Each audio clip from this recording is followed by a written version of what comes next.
say you can end up in the backrooms by accident.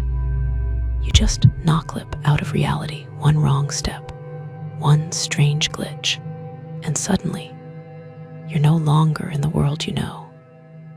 I never believed in that kind of internet horror.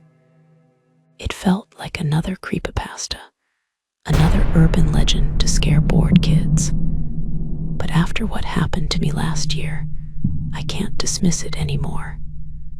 I've been there, and I can't unsee what I saw. It started in the most ordinary place, the office where I worked. I was staying late, alone, trying to finish up a report. The building was almost empty by midnight, except for the hum of fluorescent lights and the occasional groan of the ventilation system. I remember heading toward the supply closet to grab some extra paper. My shoe caught on something, maybe a loose piece of carpet, and I tripped forward. But instead of hitting the floor, I kept falling. For a fraction of a second, I thought I'd blacked out. Then I landed on my hands and knees. When I looked up, I wasn't in the office anymore. I was surrounded by walls painted a sickly, faded yellow. The carpet beneath me was damp, stained, and gave off a faint, moldy smell. The buzzing of fluorescent lights overhead was louder than anything I had ever heard in an office, a droning mechanical hum that vibrated in my skull. I stood up, heart pounding, and turned in circles. The hallways stretched on in every direction, endless, repeating, identical. No windows, no doors, just the same yellow wallpaper, the same buzzing lights, the same mildew-scented carpet. At first, I thought it was a prank or some bizarre building maintenance area I'd accidentally wandered into. But as I walked, the halls never changed. Every turn led to more of the same.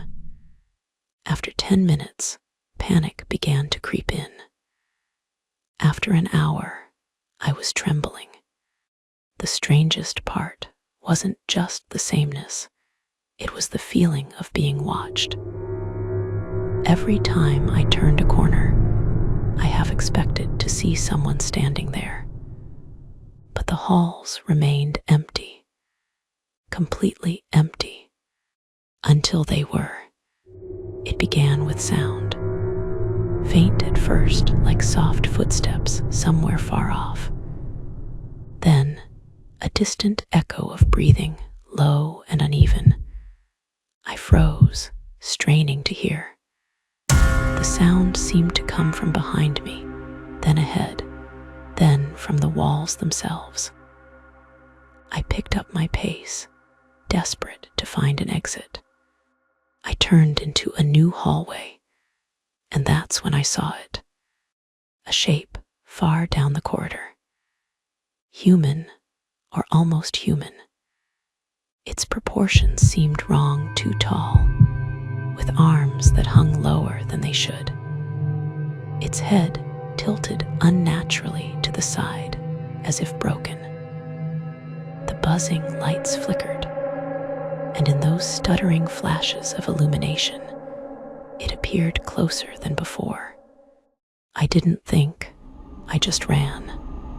The endless halls stretched and twisted as I sprinted, my footsteps pounding on the damp carpet.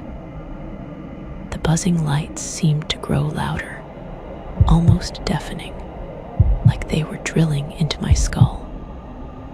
Behind me, I heard it moving. The sound wasn't exactly running. It was something between crawling and sliding, a grotesque shuffle that never slowed. I don't know how long I ran. Minutes, maybe hours. My throat burned, my legs screamed, but the halls never ended. Every corner I turned looked Every wall was that same ugly yellow. My sense of direction collapsed into nothing. Then, suddenly, silence. I stumbled into a wider room. The humming lights still buzzed, but the sound of pursuit was gone. I collapsed against the wall, gasping. My ears rang in the heavy silence.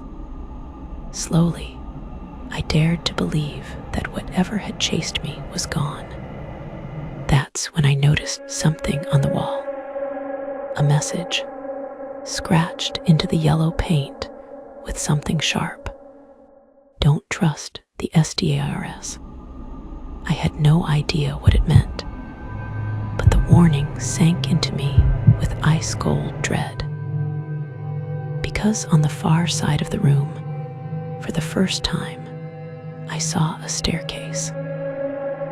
A metal stairwell leading upward into shadows. It was the only different thing I'd seen since I arrived. My first instinct was to take it. Maybe it led out. But the message, those words carved desperately into the wall, stopped me. Instead, I turned and kept walking through the endless maze. Hours blurred together. I lost track of time, of hunger, of thirst. I began to feel like I wasn't just lost in a place, but trapped in something alive. The lights would flicker in patterns, almost like breathing. The damp carpet squished under my shoes as though it were pulsing. The air itself seemed to whisper. And then, once more, I wasn't alone. I heard it again, the dragging, shuffling sound. Closer this time. I froze, turned, and saw the figure again at the far end of the hall.